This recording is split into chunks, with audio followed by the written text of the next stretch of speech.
जब पृथ्वी पर पेड़ पौधे उगना शुरू नहीं हुए थे, या कह सकते हैं कि पृथ्वी पर पेड़ पौधे ही नहीं थे, तो उस समय पर पृथ्वी बड़े बड़े मशरूम से ढकी हुई थी। और उसके बाद धीरे धीरे हेलो फैमिली, स्वागत है आपका द रैंडम नॉलेज की इस नई वीडियो में। हिंदी में नई नई जानकारी और अमेजिंग फैक्ट्स के लिए अभी सब्सक्राइब करें द रैंडम नॉलेज को। 1 किलोमीटर लंबी सुरंग में अगर आप पैदल जाओ तो आपको एक मीडियम पेस में चलने पर 5 से 10 मिनट लग जाएंगे उस सुरंग को पूरा करने में। लेकिन अगर आप पृथ्वी के बीचों बीच एक सुरंग करते हो या एक बड़ा सा छेद करते हो और उसमें कूदते हो, तो आपको एक छोर से दूसरे छोर तक जाने में लगभग 42 मिनट लगेंगे। वैसे तो आप दूसरे छोर तक पहुंच नहीं पाओगे, क्योंकि पृथ्वी के सेंटर में इतनी ज़्यादा ग्रेविटी होगी कि आप वहां से बाहर नहीं निकल पाओगे। हमारी आंखों से हम चींटी या फिर बारीक वाली चींटियों को ही देख सकते हैं, और अगर इनको एक चम्मच में रखा जाए तो ये ज़्यादा से ज़्यादा हजारों में ही उस चम्मच में आ पाएंगे। लेकिन आपने कभी सोचा है कि एक चम्मच में कितने ज़्यादा जीवित कीटाणु आ सकते हैं? तो एक चम्मच मिट्टी में जितनी हमारे पृथ्वी पर टोटल इंसान हैं, उतने एक चम्मच मिट्टी में जीवित जीव आ सकते, यानी कि जीवाणु जो छोटे छोटे होते हैं वो एक चम्मच मिट्टी में इतने ज़्यादा आ सकते। पृथ्वी में जब इंसान नहीं थे तो उससे पहले क्या था, आपने कभी सोचा है? और जब पेड़ पौधे ही नहीं थे तो उससे पहले क्या था? जब पृथ्वी पर पेड़ पौधे उगना शुरू नहीं हुए थे, या कह सकते हैं कि पृथ्वी पर पेड़ पौधे ही नहीं थे, तो उस समय पर पृथ्वी बड़े बड़े मशरूम से ढकी हुई थी।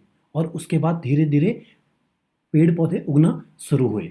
अगर मैं आपको कहूँ कि गर्मियों के दिनों में आप धूप पर बैठे रहो, तो शायद आप कुछ देर तक या कुछ घंटों तक ही बैठ पाओगे। उसके बाद आपको ज़्यादा गर्मी महसूस होने लगेगी और आप किसी छाया वाली जगह पर आ जाओ। और अगर आप वहीं किसी अंडरग्राउंड कमरे में जाते हो या किसी बेसमेंट में जाते हो, तो वहाँ पर आपको ठंडा लगने लगेगा। लेकिन मैं आपको एक अमेजिंग फैक्ट बताता हूँ, जितना गर्म सूरज है उतना ही गर्म हमारी पृथ्वी का कोर है, यानी आंतरिक जो हिस्सा है, सबसे अंदर वाला हिस्सा, वो भी उतना ही गर्म है।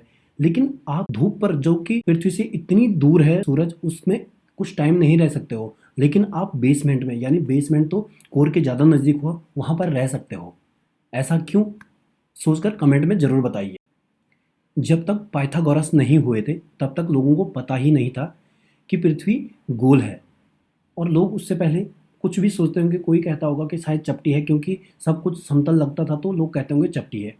या जो लोग पहाड़ों में रह रहे थे उन्हें लगता होगा कि ऐसी उबड़ खाबड़ है। लेकिन यजुर्वेद के अध्याय 3 और श्लोक संख्या 6 में साफ साफ लिखा हुआ है कि पृथ्वी गोल रूप में है और यह अपनी गति से सूरज की परिक्रमा करती है, जो कि आज की साइंस भी कहती है। आप तो जानते ही होंगे कि पानी सिर्फ पानी नहीं है, वह एक बर्फ का बड़ा पर्वत भी है और वह बादल भी है। कहने का मतलब यह है कि पानी तीनों स्टेट में है, तरल, ठोस और गैस। और यह हमारे सौरमंडल में सिर्फ पृथ्वी पर ही पाया जाता है। इसके अलावा कोई ऐसा ग्रह नहीं है जिसमें कि पानी तीनों अवस्थाओं में पाया जाता है। आसमान की तरफ देखने पर आपको दिन में नीला रंग और कभी आपको चांद दिखता है, रात को आपको तारे और चांद दिखते हैं। लेकिन पृथ्वी के आसपास इसके अलावा भी 22,000 मानव निर्मित वस्तुएं सौरमंडल में घूम रही है, जो कि हमें अपनी नंगी आंखों से नहीं दिखाई देती है। 22,000, और इतने मानव निर्मित सैटेलाइट वगैरह जो हमारे आसपास पूरे सौरमंडल में घूम रहे हैं, पृथ्वी के बहुत नज़दीक ही, फिर भी ये हमें दिखाई नहीं देते हैं। आपने कुएं तो देखे ही होंगे, और सबसे गहरा कुआं आपने कितना गहरा देखा है? शायद 50 मीटर का या 100 मीटर का। अगर आपको दुनिया में सबसे बड़ा कुआं देखना है तो आप रशिया चले जाइए, यानी रूस चले जाइए। रूस ने पृथ्वी पर अब तक का सबसे बड़ा गड्ढा खोदा है और इसकी गहराई है 12,262 मीटर, यानी कि 12 किलोमीटर से भी ज़्यादा। सोचिए ये कितना गहरा होगा, और इसे Kola super deep bore hole कहते हैं।